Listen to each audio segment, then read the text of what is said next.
Okay, ಇವಾಗ ಸಮಾಧಿ ಹತ್ರ ಹೋಗ್ತಿದ್ದೀವಿ.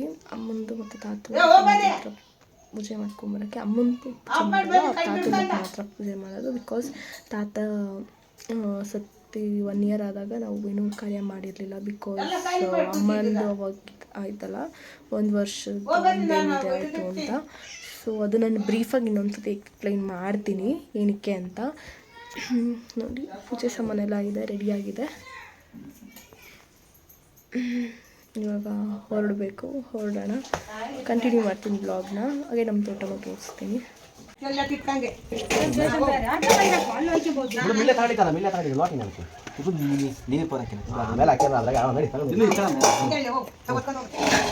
ಹಾಂ, ತುಂಬ ಹಾಕಿದ್ದೀರಾ.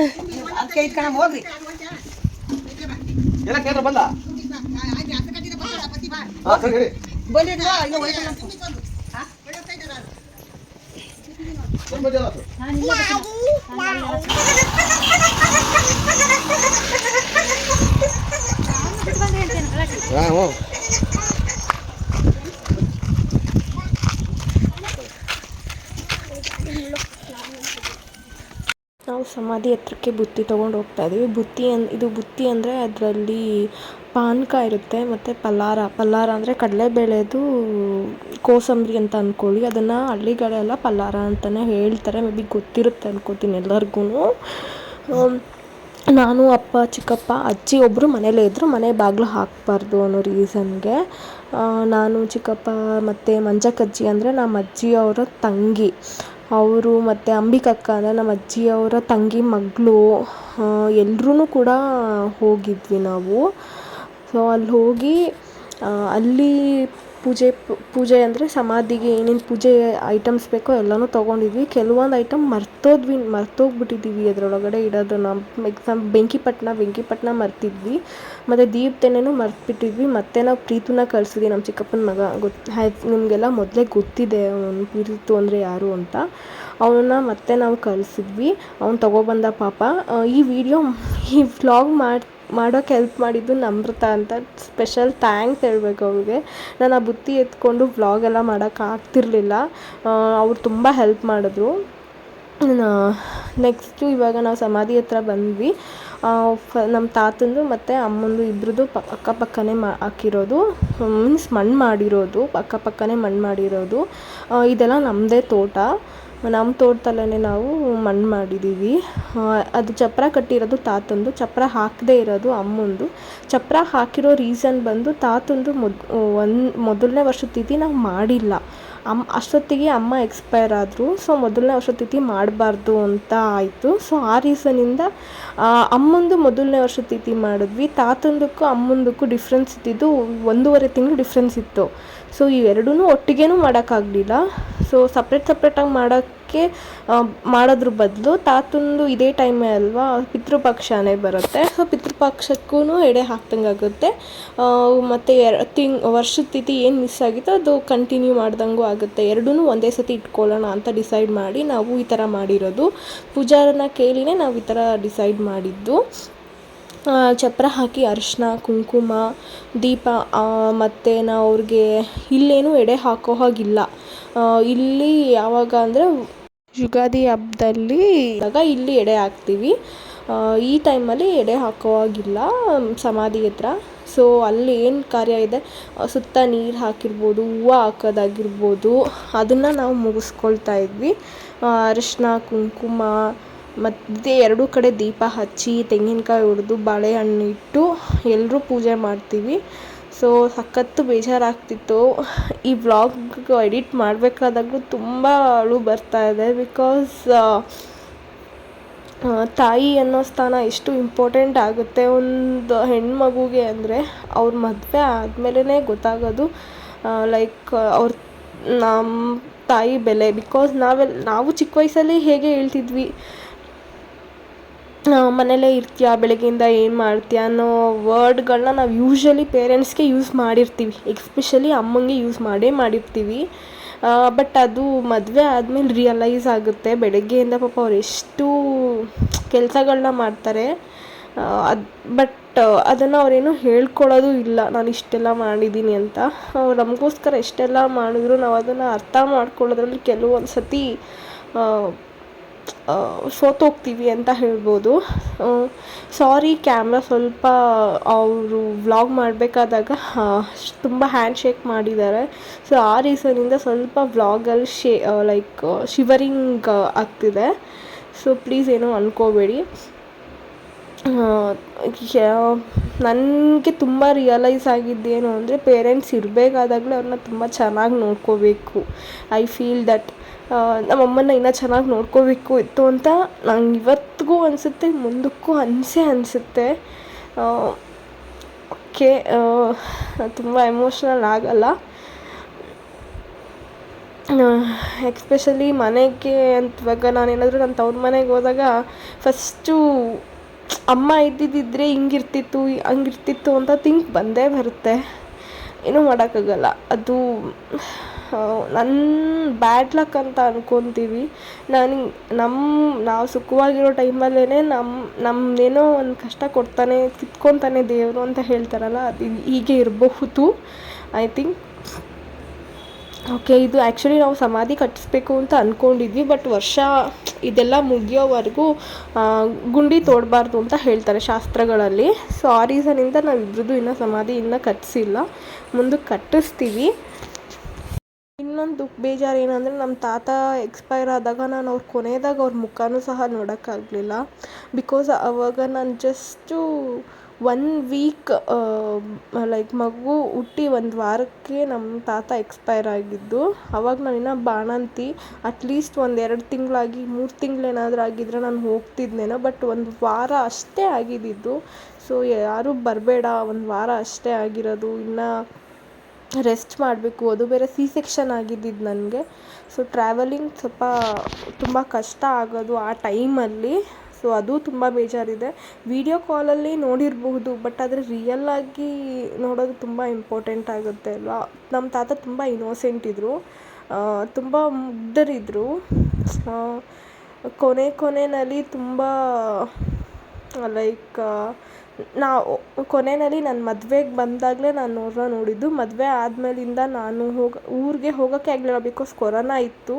ಕೊರೋನಾ ಟೈಮಲ್ಲಿ ಟ್ರಾವೆಲಿಂಗ್ ಇರಲಿಲ್ಲ. ಕೊರೋನಾ ಆಗಿದ್ಮೇಲೆ ನಂದು ಕನ್ಸೀವ್ ಆಗಿದ್ದೆ. ಸೊ ಕನ್ಸೀವ್ ಆದಮೇಲೆ ನಾನು ಟ್ರಾವೆಲಿಂಗ್ ಮಾಡಿರಲಿಲ್ಲ. ಸೊ ಅಟ್ಲೀಸ್ಟ್ ಅವ್ರು ಎಕ್ಸ್ಪೈರ್ ಆದಾಗಲೂ ಕೂಡ ನಾನು ಅವ್ರ ಕೊನೆಯದಾಗ ಅವ್ರ ಮುಖ ನೋಡೋಕ್ಕಾಗಲಿಲ್ಲ. ಅದು ತುಂಬ ಬೇಜಾರಿದೆ. ನಾವು ಫೈನಲಿ ಅಮ್ಮಂಗೂ ಪೂಜೆ ಮಾಡಿ ನಮ್ಮ ತಾತಂಗೂ ಪೂಜೆ ಮಾಡಿದ್ದೀವಿ. ಸೊ ಪೂಜೆ ಮಾಡಿ ಎಲ್ಲ ಮುಗಿದ ಮೇಲೆ ಅವ್ರ ಅಂದರೆ ಸಮಾಧಿ ಹತ್ರ ಒಂಚೂರು ಏನು ಪಾನಕ ಏನು ತಂದಿರ್ತೀವಿ ಅದು, ಮತ್ತು ಪಲಾರ ಅಂತ ಹೇಳ್ತೀನಲ್ಲ, ಅದನ್ನು ಈ ಎರಡೂ ಸಮಾಧಿ ಹತ್ರನೂ ಇಟ್ಟು ಕೊನೆಯದಾಗಿ ನಾವೆಲ್ಲರೂ ಹಂಚ್ಕೊಂಡು ಎಲ್ಲರೂ ಅಲ್ಲಿ ಯಾರ್ಯಾರು ಇರ್ತೀವಿ ಅವರೆಲ್ಲ ಹಂಚ್ಕೊಂಡು ತಿಂತೀವಿ. ಸೊ ನನ್ನ ಮಗಳನ್ನ ಕಂಡ್ರೆ ನಮ್ಮ ಅಮ್ಮಂಗೆ ಸಿಕ್ಕಾಪಟ್ಟೆ ಆಸೆ ಇತ್ತು. ಸೊ ಅದಕ್ಕೆ ನಾನು ಯಾವಾಗಲೂ ಜಾಸ್ತಿ ಅವಳ ಕೈಲೇ ಪೂಜೆ ಮಾಡ್ಸೋಕ್ಕೆ ಟ್ರೈ ಮಾಡ್ತೀನಿ. ನಮ್ಮ ಅಮ್ಮನ ಸಮಾಧಿಗೆ ಆಗಿರಲಿ, ಫೋಟೋಗೆ ಆಗಿರಲಿ. ಸಾರಿ, ಸ್ವಲ್ಪ ಎಮೋಷ್ನಲ್ ಆಗ್ತಿದ್ದೀನಿ. ವಿಡಿಯೋ ಎಡಿಟ್ ಮಾಡಬೇಕಾದಾಗ ತುಂಬ ಜಾಸ್ತಿ ಬೇಜಾರು ಆಗ್ತಾಯಿದೆ. ನನ್ನ ಮಗಳನ್ನ ಇನ್ನೂ ಸ್ವಲ್ಪ ದಿನ ಇನ್ನೂ ಚೆನ್ನಾಗಿ ರೀಯನ್ನು ಆಟ ಆಡಿಸ್ಬೋದಿತ್ತು, ಅಥವಾ ಇನ್ನೂ ಎತ್ಕೊಂಡು ಓಡಾಡ್ಬೋದಿತ್ತು ನಮ್ಮಮ್ಮ. ಓಕೆ, ಎಲ್ಲ ಪೂಜೆ ಎಲ್ಲ ಮುಗಿದ್ಮೇಲೆ ಅಲ್ಲೆಲ್ಲನೂ ಹಂಚ್ತಾಯಿದ್ದೀನಿ. ಪಲಾರ ಏನು ತಂದಿದ್ರು ಅದನ್ನೆಲ್ಲರಿಗೂ ಕೊಟ್ಟು ನೆಕ್ಸ್ಟ್ ಇದು ಇಲ್ಲಿ ಪೂಜೆ ಮುಗಿಸ್ಕೊಂಡು ಹೋದ್ಮೇಲೆ ನಾವು ಮನೆಯಲ್ಲಿ ಧೂಪ ಹಾಕಬೇಕು. ಧೂಪ ಬಂದು ಸಂಜೆ 8 ಗಂಟೆಗೆ ಅಂತ ಆಗಿತ್ತು. ಸೊ ಅದಕ್ಕೋಸ್ಕರ ಇವಾಗ ಹೋಗಿದ ತಕ್ಷಣ ನಾವು ಅಡುಗೆಗೆ ರೆಡಿ ಮಾಡ್ಕೋಬೇಕು. ಅಡುಗೆಗೆ ಏನೇನು ಮಾಡ್ತಿದ್ವಿ, ಹೆಸ್ರುಬೇಳೆ, 1-2 ಥರ ಪಲ್ಯ, ಒಬ್ಬಟ್ಟು, ಪಲಾವು, ಹಪ್ಪಳ ಮತ್ತು ವಡೆ ಮತ್ತು ಪಾಯಸ ಮ್ಯಾಂಡೇಟ್ರಿ ಮಾಡಬೇಕು. ಇವಾಗ ಈ ಹಬ್ಬದಲ್ಲಿ ವಡೆ ಮತ್ತು ಪಾಯಸ ಕಂಪಲ್ಸರಿ ಮಾಡ್ತೀವಿ. ನಮ್ಮ ಕಡೆ ಮೀನ್ಸ್ ನಮ್ಮ ಕಡೆ ನಾವು ನಮ್ಮ ಕಡೆ ಅಂದರೆ ತವ್ರ ಮನೆ ಅಪ್ಪನ ಕಡೆಯಲ್ಲಿ ಇದು ವಡೆ ಮತ್ತು ಪಾಯಸ ಈ ಹಬ್ಬದಲ್ಲಿ ಮಾಡಲೇಬೇಕು. ಇದೆರಡೂ ಮಿಸ್ ಮಾಡಲ್ಲ. ಸೊ ಇದೆಲ್ಲ ಮುಗಿಸ್ಕೊಂಡು ಫಸ್ಟ್ ಹೋಗಿ ಅಡುಗೆಗೆ ರೆಡಿ ಮಾಡ್ಕೊಳ್ಳೋಣ ಅಂತ ಅಂದ್ಕೊಂಡ್ವಿ. ಪಾನಕ ಅದು ಸ್ವೀಟ್ ಆಗಿದೆಯಾ ಇಲ್ವಾ, ಬೆಲ್ಲ ಕರಗಿದೆಯಾ ಇಲ್ವಾ ಅಂತ ಫಸ್ಟ್ ಅಪ್ಪಂಗೆ ಟೇಸ್ಟ್ ಕೊಟ್ಟೆ. ಸರಿ ಆಯಿತು ಕರಗಿದೆ ಅಂತ ಹೇಳಿದ್ರು. ಸೊ ಅದಕ್ಕೆ ಎಲ್ರಿಗೂ ಹಂಚ್ತಾ ಇದ್ದಾರೆ. ನನಗೆ ಆ ಪ್ಲೇಸ್ನ ಬಿಟ್ಟು ಬರೋಕ್ಕೆ ಮನಸ್ಸಾಗ್ತಿರ್ಲಿಲ್ಲ. ಇಟ್ಸ್ ಓಕೆ, ಏನೂ ಮಾಡೋಕ್ಕಾಗಲ್ಲ. ಇಲ್ಲಿರೋದೆಲ್ಲ ಆ ಕಡೆ ಏನು ತೋರಿಸಿ ಅದೆಲ್ಲ ನಮ್ಮದೇ ತೋಟ. ಸೊ ಇನ್ನೂ ಸ್ವಲ್ಪ ಇಂಪ್ರೂವ್ಮೆಂಟ್ ಮಾಡಬೇಕಿದೆ. ಮುಂದಕ್ಕೆ ನೋಡುವ, ಅದ್ರ ಬಗ್ಗೆ ಯೋಚನೆ ಮಾಡುವ ಅಂತ ಇವಾಗೇನೂ ಅದಕ್ಕೆ ಕೈ ಹಾಕಿಲ್ಲ. ನೆಕ್ಸ್ಟು ಮನೆಗೆ ಬಂದಮೇಲೆ ಒಂದು ದೊಡ್ಡ ಇನ್ಸಿಡೆಂಟ್ ಆಯಿತು. ಮುಂದೆ ವ್ಲಾಗಲ್ಲಿ ನೀವೇ ನೋಡಿ. ಹಲೋ ಹಾಯ್, ಮತ್ತೆ ವ್ಲಾಗ್ ಸ್ಟಾರ್ಟ್ ಮಾಡಿದ್ದೀನಿ. ನೀವು ಆಲ್ರೆಡಿ ಅಡುಗೆ ಮಾಡ್ತಿರೋದು ನೋಡಿದ್ದೀರಾ. ಆ್ಯಕ್ಚುಲಿ ಆವಾಗಲೇ ನಾನು ಶೂಟ್ ಮಾಡ್ಕೊಳ್ಳೋಣ ಅಂದ್ಕೊಂಡೆ. ನಾನು ಶಾಕಿಂದ ಹೊರಗೆ ಬರೋಕ್ಕೆ ಇಷ್ಟು ತನಕ ಆಯಿತು. ಸೊ ಕುಕ್ಕರ್ ಬ್ಲಾಸ್ಟ್ ಆಯಿತು. ನಾನು ತೋರಿಸ್ತೀನಿ ಕೂಡ ಹೇಗೆ. ನಾನು ಕಾಫಿ ಮಾಡ್ತಿದ್ದೆ, ಕುಕ್ಕರಲ್ಲಿ ಬೇಳೆ ಬೇಯಕ್ಕಿಟ್ಟಿದ್ದೆ. ಎರಡು ವಿಷಿಲ್ ಆಗಿತ್ತು. 3ನೇ ವಿಷಿಲ್ಗೆ ಢಬ್ ಬಂತು. ಸಡನ್ನಾಗಿ ನಾನು ಈಚೆ ಹೋಗ್ಬಿಟ್ಟೆ. ಇಲ್ಲ ಅಂದಿದ್ರೆ ನನ್ನ ಮುಖ ಊಸ್ಟಾಗಿರೋದು. ತೋರಿಸ್ತೀನಿ ನೋಡಿ. ಗೋಡೆ ಎಲ್ಲ ಎಷ್ಟು ಇದಾಗಿತ್ತು ಅಂದರೆ ಎಲ್ಲ ಒರೆಸಿದೆ. ಇವಾಗೆಲ್ಲ ಒರೆಸಿ ಒಂದು 10 ನಿಮಿಷ ರಿಲ್ಯಾಕ್ಸ್ ಆಗಿ ನಾನು ಬ್ಲಾಗ್ ಸ್ಟಾರ್ಟ್ ಮಾಡಿದ್ದೀನಿ. ಗೋಡೆನೇ ಇದಾಗೋಗಿತ್ತು. ಅಷ್ಟು ಫೋರ್ಸಾಗಿ ಹೋಗಿ ಈ ಮೂಲೆಯಿಂದ ಇಲ್ಲಿಂದ ಎಡ್ಜ್ವರೆಗೂ ಹೋಗಿ ಬಿದ್ದಿದೆ. ನಾನು ಬ್ಯಾಕ್ ಸೈಡ್ ನೋಡಿ, ಎಲ್ಲ ಗೋಡೆ ಎಲ್ಲ ನೋಡಿ, ಎಲ್ಲ ಇದು ಬೇಳೆ ಬೇಯಿಸಿದ್ದು ನೋಡಿ, ಇದು ಇದೇ ಹೋಗಿದೆ. ಸುಣ್ಣ ಮೆತ್ತಿದ್ದಾರೆ. ಇವಾಗ ಗೋಡೆನೇ ಕಿತ್ಕೊಂಡ್ಬಂದೈತೆ. ಇಲ್ಲಿ ಇಟ್ಟಿದ್ದು ಕೊನೆಗೆ ಆ ಬೀರೋ ಪಕ್ಕ ಮೂಲೆಗೆ ಹೋಗಿಬಿಟ್ಟಿದೆ, ದೇವ್ರ ಮನೆ ಹತ್ರ. ಅಷ್ಟು ಫೋರ್ಸಾಗಿ ಕುಕ್ಕರ್ ಹೋಗಿದೆ. ರಬ್ಬರೇ ಕಿತ್ತೋಗೈತೆ. ಹೀಗಾಗಿತ್ತು ಇವತ್ತು ಕುಕ್ಕರ್ ಬ್ಲಾಸ್ಟ್ ಕತೆ. ಆ ಟೈಮಲ್ಲಿ ನಾನು ಏನಾದರೂ ಈಚೆ ಇಮಿಡಿಯೇಟಾಗಿ ನಾನು ಹೋಗಿಲ್ಲ ಅಂದಿದ್ದಿದ್ರೆ ನಾನು ಇಲ್ಲಿ ಕುಕ್ಕರ್ ಇಟ್ಟಿದ್ದು, ಇಲ್ಲಿ ನಾನು ಕಾಫಿ ಮಾಡ್ತಿದ್ದಿದ್ದು, ಈ ಕಡೆನೇ ನಿಂತಿದ್ದಿದ್ದು, ಈ ಸೈಡ್ ಗೋಡೆ ಕಡೆ. ಸೊ ಇಲ್ಲಿಗೆ ಬಂದು ಹಿಂಗೆ ಬಿದ್ದಿದೆ. ನನ್ನ ಪಕ್ಕ ನಾನು ಇಲ್ಲಿ ನಿಂತಿದ್ದಿದ್ರೆ ಈ ಪೊಸಿಷನಲ್ಲಿ ತಲೆ ಅಥವಾ ಮುಖ ಊಸ್ಟಾಗಿರೋದು. So my god. Cooker correct ಅಲ್ಲ, ಕುಕ್ಕರ್ ಬೆಲ್ಟ್ ಕಟ್ಟಾಗಿ ಹೋಗಿದೆ. ಬಿಸಾಕಿದ್ರು ಕೂಡ ಹಿಂಗಾಯಿತು. ಇದೇ ಅರ್ಥ. ಇದು ಶಾಕ್, ನನಗೊಂದು ಸಡನ್ನಾಗಿ ಶಾಕ್ ಆಗೋಯಿತು. ನಾನು ಆಲ್ಮೋಸ್ಟ್ ಅಮ್ಮ ಆಗಲಿ ನಾವು ಬ್ಯಾಂಗ್ಳೂರಲ್ಲಿ ಅಡುಗೆ ಮಾಡ್ಬೇಕಂದಾಗ ಒಂದಿನಕ್ಕೂ ಈ ಥರ ಕುಕ್ಕರ್ ಬ್ಲಾಸ್ಟ್ ಆಗಿರೋದು ನಾನು ನೋಡೇ ಇಲ್ಲ. ಕೂದಲಲ್ಲೆಲ್ಲ ಫುಲ್ಲು ಸಿಡ್ದಿರೋದು ಹಾಗೆ ಇದೆ ನೋಡಿರಿ. ಇಲ್ಲೆಲ್ಲ ಸಿಡ್ದಿರೋದು ಬೇಳೆ ಥರ ಎಲ್ಲ ಹಾಗೆ ಇದೆ.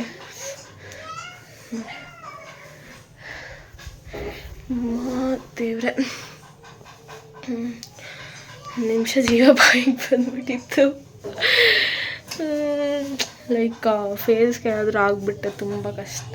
ಇನ್ನೊಂದು ಫೇಸೇ ಅಂತಲ್ಲ, ಯಾವ ಬಾಡಿ ಪಾರ್ಟ್ಸ್ಗಾದರೂ ಆ ಬೆಂಕಿಗಿಂತ ವೇಪರ್ ಪ್ರೆಷರ್ ಜಾಸ್ತಿ ಇರುತ್ತೆ. ಆ ವೇಪರ್ದು ಬಿದ್ದುಬಿಟ್ರೆ ಅನಿಸ್ಬಿಡುತ್ತೆ.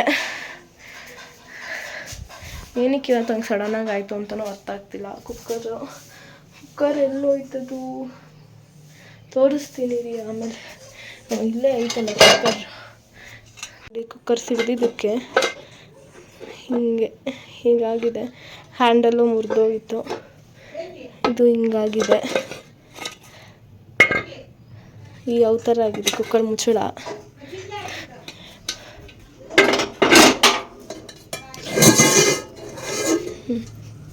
ನೋಡಿ ಕುಕ್ಕರ್ ಹಿಂಗಾಗೈತೆ ನೋಡಿ.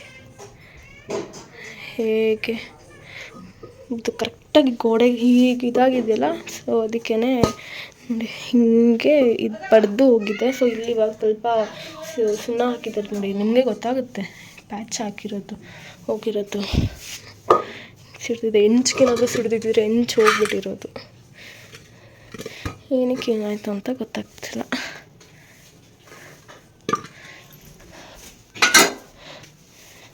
ಕುಕ್ಕರ್ ಥರ ಇದಾಗಿದೆ, ಕಾಣಿಸ್ತಿರಬಹುದು.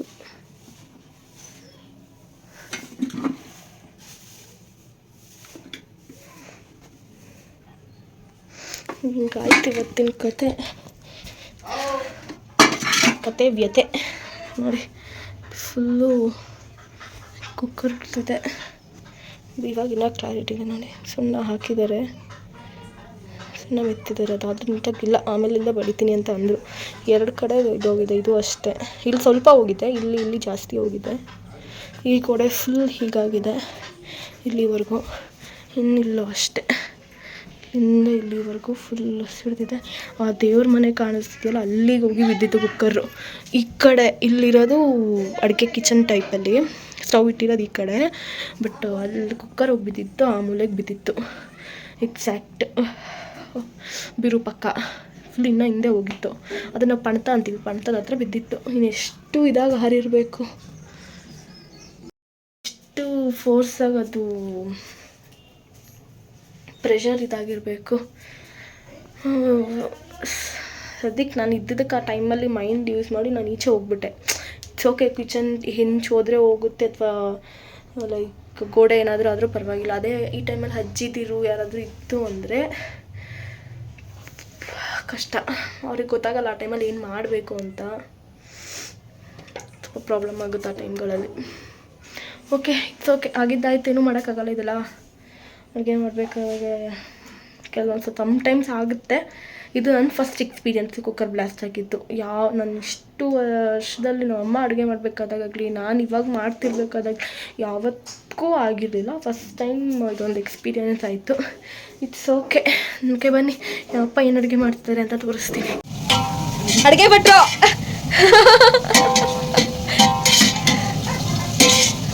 ಗೋಲ್ಡನ್ ಬರಬೇಕು, ಕಮ್ಮಿ ಉರಿಗಲ್ಲ, ಚೆನ್ನಾಗಿ ಉರಿಬೇಕು.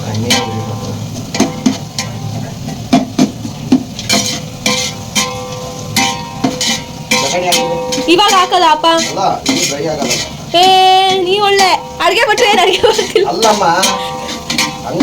ಇವಾಗ ಹಾಕೋದಲ್ಲ, ಸ್ವಲ್ಪ ತಾಳ್ಮೆ, ಚೆನ್ನಾಗಿ ಈರುಳ್ಳಿ ಫ್ರೈ ಆಗ್ಲಿ.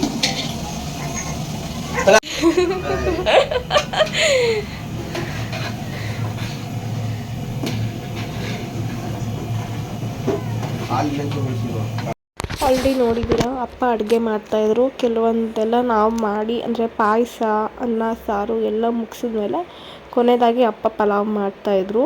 ಸೊ ನಾನು ಈ ಕಡೆ ದೇವ್ರ ಮನೆಯಲ್ಲಿ ರೆಡಿ ಮಾಡೋಣ ಅಂತ, ದೇವ್ರ ಮನೆ ಪೂಜೆಗೆ ಇಲ್ಲಿ ಧೂಪ ಹಾಕೋಕ್ಕೆಲ್ಲ ರೆಡಿ ಮಾಡೋಣ ಅಂತ ಬಂದ್ವಿ. ಅಪ್ಪ ಆ್ಯಕ್ಚುಲಿ ತುಂಬ ಚೆನ್ನಾಗಿ ಅಡುಗೆ ಮಾಡ್ತಾರೆ. ನನಗೆ ಮೊದಲಿಂದಲೂ ನಾವು ಅಮ್ಮ ಅಡುಗೆ ಮಾಡೋದಕ್ಕಿಂತ ಅಪ್ಪನ ಕೈ ಅಡುಗೆ ನನಗೆ ತುಂಬ ಇಷ್ಟ. ಅವ್ರು ಅಷ್ಟು ಚೆನ್ನಾಗಿ ಅಡುಗೆ ಮಾಡ್ತಾರೆ. ಹಿಡನ್ ಟ್ಯಾಲೆಂಟ್ ಅಂತಾರಲ್ಲ, ಹಾಗೆ ಅಪ್ಪಗೆ. ಓಕೆ, ಇಲ್ಲಿ ಪೂಜೆ ಮಾಡೋದಕ್ಕೆ ಇದು ತಾತಂಗೆ ಕಲಶ ಇಡ್ತಾರದು. ಬಿಕಾಸ್ ಅವ್ರದ್ದು ಮೊದಲನೇ ವರ್ಷ ತಿಥಿ ಇದಾಗಿದ್ದರಿಂದ ಇದು ಆ ಒಂದು ರೀಸನ್ಗೋಸ್ಕರ ಇದು ಅಲ್ಲಿನ ಪದ್ಧತಿ ಪ್ರಕಾರ ನಾವು ಮಾಡ್ತಾ ಇರೋದು. ಮೇ ಬಿ ನಿಮ್ಗೆ ಎಕ್ಸ್ಪ್ಲೈನ್ ಮಾಡಿದ್ದೀನಿ, ನನಗೆ ಬರೋ ರೀತಿ ನಾನು ಎಕ್ಸ್ಪ್ಲೈನ್ ಮಾಡಿದ್ದೀನಿ.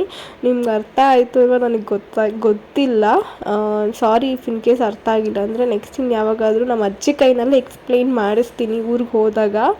ಓಕೆ, ಅಮ್ಮಂದಕ್ಕೆ ಫೋಟೋ ಎಲ್ಲ ಒರೆಸಿ ಅರಿಶಿನ ಕುಂಕುಮ ಎಲ್ಲ ಇಡ್ತಾಯಿದ್ದೆ. ಆ ಟೈಮಲ್ಲಿ ತುಂಬ ಅಳು ಬಂದುಬಿಡ್ತು, ಹತ್ಬಿಟ್ಟಿದ್ದೀನಿ.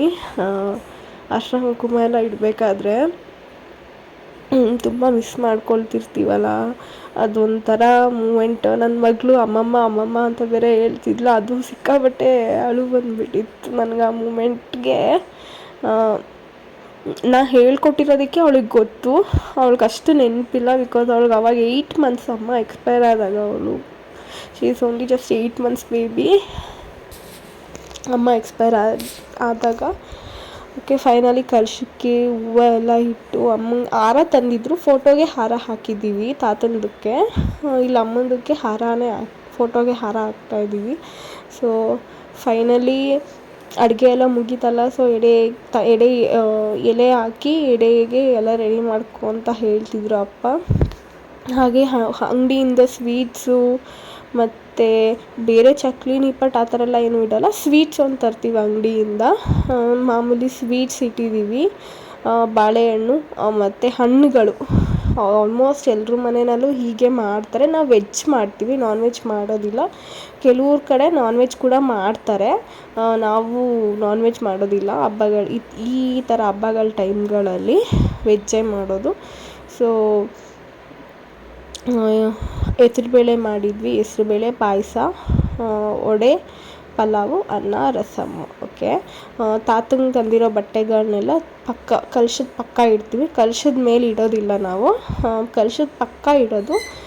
ಮತ್ತು ಫೋಟೋ ಪಕ್ಕ ಅಮ್ಮಂಗೆ ಸೀರೆ ತಂದಿರೋದನ್ನ ಇಡ್ತಾಯಿದ್ದೀನಿ. ಓಕೆ, ನಿಮಗೆ ಆ ಸೀರೆ ತೋರಿಸಿಲ್ಲ ಕೂಡ, ನಾನು ಆ ಸೀರೆನ ನೆಕ್ಸ್ಟ್ ಯಾವ್ದಾದ್ರು ವ್ಲಾಗಲ್ಲಿ ನಾನು ನಿಮಗೆ ಶೇರ್ ಮಾಡ್ತೀನಿ ಯಾವ ಸೀರೆ ತೊಗೊಂಡಿದ್ದು ಅಂತ. ಇವಾಗ ಅಮ್ಮಂದು ತಾಳಿ ಮತ್ತು ಕಾಲುಂಗುರ ಮತ್ತು ಅವ್ರು ಯೂಸ್ ಮಾಡ್ತಿದ್ದು ಓಲೆ ಇಷ್ಟನ್ನು ಇಡ್ತೀವಿ. ಪ್ರತಿ ವರ್ಷವೂ ಅಷ್ಟೇ. ನೆಕ್ಸ್ಟ್ ಮಹಾಲಯ ಅಮಾವಾಸ್ಯೆ ಅಂದರೆ ಪಿತೃಪಕ್ಷ ಟೈಮಲ್ಲೂ ಕೂಡ ಅಷ್ಟೇ. ಅದು ಅವ್ರು ಯೂಸ್ ಮಾಡ್ತಿದ್ದಿದ್ದು ಮಾಂಗಲ್ಯ ಚೈನು, ಕಾಲುಂಗುರ ಮತ್ತು ಕಿವಿ ಓಲೆನ ನಾವು ಫೋಟೋ ಮುಂದೆ ಇಟ್ಟು ಪೂಜೆ ಮಾಡ್ತೀವಿ. ಸ್ವೀಟ್ಸ್ ಎಲ್ಲ ಅರೇಂಜ್ ಮಾಡ್ತಿದ್ದೆ. ನನ್ನ ಮಗಳು ಬಂದು ನನಗೆ ಅಂತ ತುಂಬ ಕಾಟ ಕೊಡ್ತಿದ್ಲು. ನಾನು ಪೂಜೆ ಆಗೋವರೆಗೂ ಕೊಡಲ್ಲ ಅಂತ ಹೇಳ್ತಿದ್ದೆ. ಪರವಾಗಿಲ್ಲ ಬಿಡು, ಮಕ್ಕಳಲ್ವಾ, ಮಕ್ಕಳು ದೇವ್ರ ಸಮಾನ, ಕೊಡು ಅಂತ ಬೈತಾ ಇದ್ರು. ನಾನು ಅವಳಿಗೆ ರೇಗ್ತಾಯಿದ್ರು. ನನಗೆ ನಮ್ಮ ಅಜ್ಜಿ ಬೈತಾ ಇರ್ತಾರೆ. ನಮ್ದು ಅಜ್ಜಿನೇ ಅಂತಲ್ಲ, ನಾನು ರಿಯಾ ಮೇಲೆ ಯಾವಾಗಲೇ ಬೈದರು, ಹೊಡೆದ್ರು, ನಮ್ಮ ಚಿಕ್ಕಪ್ಪ ಆಗಲಿ, ನಮ್ಮ ಅಜ್ಜಿ ಆಗಲಿ, ನಮ್ಮ ಅಪ್ಪ ಆಗಲಿ ನನಗೆ ಬೈತಾರೆ. ಏನಕ್ಕೆ ಹೊಡಿತೀವಿ, ಅವ್ಳಿಗೇನು ಗೊತ್ತಾಗುತ್ತೆ ಅಂತ. ಬಟ್ ನಾನು ಮನೇಲಿ ಎಲ್ಲರೂ ಮುದ್ದು ಮಾಡಿದ್ರೆ ಮಕ್ಕಳು ಅಷ್ಟು ಸರಿ ಬರಲ್ಲ. ಸೊ ಅದಕ್ಕೋಸ್ಕರ ಒಬ್ರು ಭಯ ಇರಲಿ ಅನ್ನೋ ರೀಸನ್ಗೆ ನಾನು ಸ್ವಲ್ಪ ಸ್ಟ್ರಿಕ್ಟಾಗಿ ಬಿಹೇವ್ ಮಾಡ್ತೀನಿ ಅಷ್ಟೇ.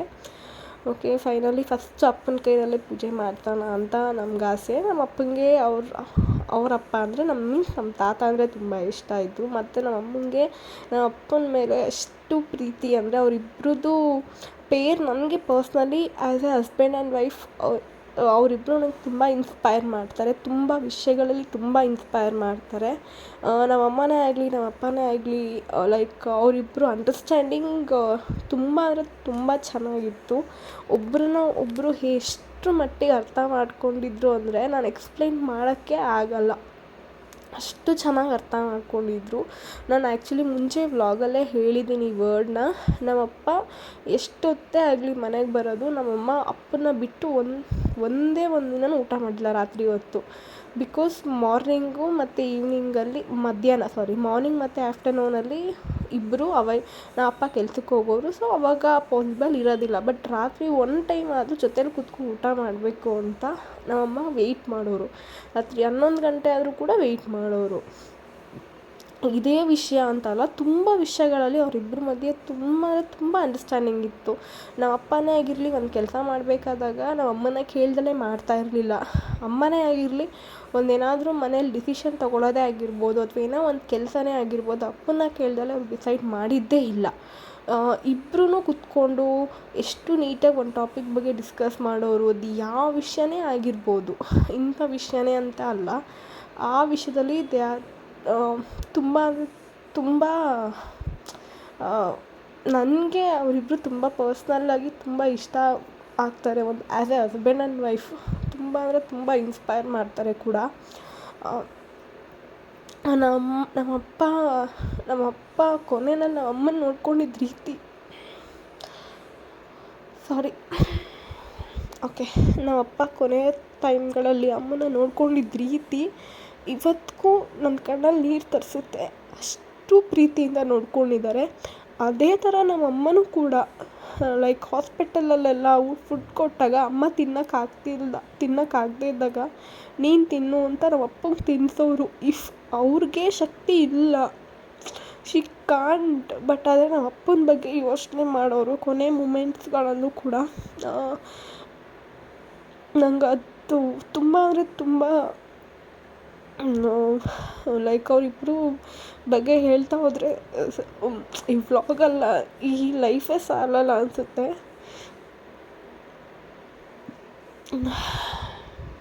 ಫೈನಲಿ ಅಪ್ಪನೂ ಪೂಜೆ ಮಾಡಿದ್ರು. ಮನೆಯಲ್ಲೆಲ್ಲ ಎಲ್ಲರೂ ಪೂಜೆ ಮಾಡಿ ಧೂಪ ಹಾಕ್ತೀವಿ. ಕೆಂಡ ಮಾಡಿ ಧೂಪ ಹಾಕೋದು ಮೇ ಬಿ ಎಲ್ಲರೂ ಮಾಡ್ತಾರೆ, ಎಲ್ರಿಗೂ ಗೊತ್ತಿರುತ್ತೆ ಅಂತ ಭಾವಿಸ್ತೀನಿ. ಇದು ಪ್ರೊಸೀಜರ್ಸು. ಸೊ ಅಲ್ಲಿ ನಮ್ಮ ಅಜ್ಜಿ ಅವರ ತಂಗಿ ಮಗಳು ಅಂದರೆ ಅವ್ರಿಗೆ ಮೊಮ್ಮಕ್ಕಳು ಅವರೆಲ್ಲರೂ ಕೂಡ ಬಂದಿದ್ದರು. ಸೊ ಅವರು ಕೂಡ ತುಂಬ ಹೆಲ್ಪ್ ಮಾಡಿದ್ರು, ಲೈಕ್ ಬಡಿಸೋದ್ರಲ್ಲಿ, ಲೈಕ್ ಮತ್ತು ಕೊನೆಯಲ್ಲಿ ಪಾತ್ರೆ ತೊಳಿಬೇಕಾದಾಗ ತುಂಬ ಹೆಲ್ಪ್ ಮಾಡಿದ್ರು. ಇವರು ನಮ್ಮ ಇನ್ನೊಬ್ಬರು ಚಿಕ್ಕಪ್ಪನ ಮಕ್ಕಳು. ಓಕೆ, ನಾನು ಪೂಜೆ ಮಾಡ್ತಾಯಿದ್ದೀನಿ. ನಾನು ವ್ಲಾಗ್ ಮಾಡ್ತಿದ್ದೀನಿ, ನಾನು ಕೊನೆಗೆ ಹೋದೆ. ರಿಯಾ ಅಂತೂ ಬೀಳ್ತಾನೆ ಇದ್ಲು. ಅವಳಿಗೆ ಈ ಥರ ಪೂಜೆಯಲ್ಲಿ ಸ್ವಲ್ಪ ತುಂಬ ಆಸಕ್ತಿ ಇದೆ. ಬಿಕಾಸ್ ಮನೇಲೆಲ್ಲ ಪೂಜೆ ಮಾಡೋದನ್ನ ತುಂಬ ಅಬ್ಸರ್ವ್ ಮಾಡಿರ್ತಾರಲ್ಲ, ಸೊ ಮಕ್ಕಳು ಆ ಒಂದು ರೀಸನಿಂದ ಅವಳಿಗೂ ತುಂಬ ಇಂಟ್ರೆಸ್ಟ್ ಇದೆ ಈ ಥರ ಪೂಜೆ ಪುನಸ್ಕಾರಗಳಲ್ಲೆಲ್ಲ. ಸೊ ಓಕೆ, ಎಲ್ಲರೂ ಧೂಪ ಹಾಕಾಯ್ತಲ್ಲ, ಸೊ ಮನೆ ಬಾಗಿಲು ಹಾಕ್ಕೊಂಡು ಹೋಗೋಣ ಅಥವಾ ಇನ್ಯಾರಾದರೂ ಬರ್ತಾರಾ ಅಂತ ಕೇಳ್ತಾ ಇದ್ದೆ. ನಾವು ಎಲ್ಲ ಧೂಪ ಹಾಕಿದ್ಮೇಲೆ ನಾವು ಬಾಗಿಲು ಹಾಕ್ಕೊಂಡು ಹೋಗ್ತೀವಿ. ಇದನ್ನು ತೆರೆ ಎಳೆಯೋದು ಅಂತ ಹೇಳ್ತಾರೆ. ಮೇ ಬಿ ಹಳ್ಳಿಗಳ ಕಡೆ ತೆರೆ ಎಳೆಯೋದು ಅಂತ ಹೇಳ್ತಾರೆ. ಎಲ್ಲ ಬಾಗಿಲುಗಳನ್ನು ಕಿಟಕಿಗಳನ್ನೂ ಕ್ಲೋಸ್ ಮಾಡಿಕೊಂಡು 5 ಮಿನಿಟ್ಸು ನಾವು ಈಚೆ ಎಲ್ಲ ಕುತ್ಕೊಂಡಿರ್ತೀವಿ. 5 ಮಿನಿಟ್ಸ್ ಆದಮೇಲಿಂದ ನಾವು ಡೋರ್ನ 1-2-3 ಟೈಮ್ಸ್ನ ನಾಕ್ ಮಾಡಿ, ಆಮೇಲಿಂದ ಮತ್ತೆ ನಾಕ್ ಮಾಡಿ 5 ಮಿನಿಟ್ಸ್ ವೆಯ್ಟ್ ಮಾಡಿದ್ಮೇಲೆ ನಾವು ಒಳಗೆ ಹೋಗ್ತೀವಿ. ಇದು ಒಂದು ನಂಬಿಕೆ, ಅವ್ರು ಬರ್ತಾರೆ ಅನ್ನೋ ಒಂದು ನಂಬಿಕೆಗೆ ಇದನ್ನು ನಾವು ಫಾಲೋ ಮಾಡೋದು. ಇದು ತೆರೆ ಎಳೆದ್ಮೇಲೆ ನಾವು ಎಲ್ಲ ಹೊರಗಡೆ ಹೋಗಿ ಬಂದು ಎಲ್ಲ ಊಟ ಎಲ್ಲ ಮುಗಿಸ್ಕೊಂಡು ನಾನು ಕೊನೆಯದಾಗಿ ವ್ಲಾಗ್ನ ಎಂಡ್ ಮಾಡಿದ್ದೀನಿ. ಬಿಕಾಸ್ ಊಟ ಬಡಿಸ್ಬೇಕಾದಾಗ ವ್ಲಾಗ್ಸ್ ಎಲ್ಲ ಶೂಟ್ ಮಾಡೋಕ್ಕಾಗಲಿಲ್ಲ, ಸ್ವಲ್ಪ ಜನ ಬರ್ತಾನೆ ಇದ್ರಲ್ಲ, ಸೊ ಆ ರೀಸನಿಂದ. ಓಕೆ, ಫೈನಲಿ ಡೇ ಎಂಡ್ ಆಯಿತು.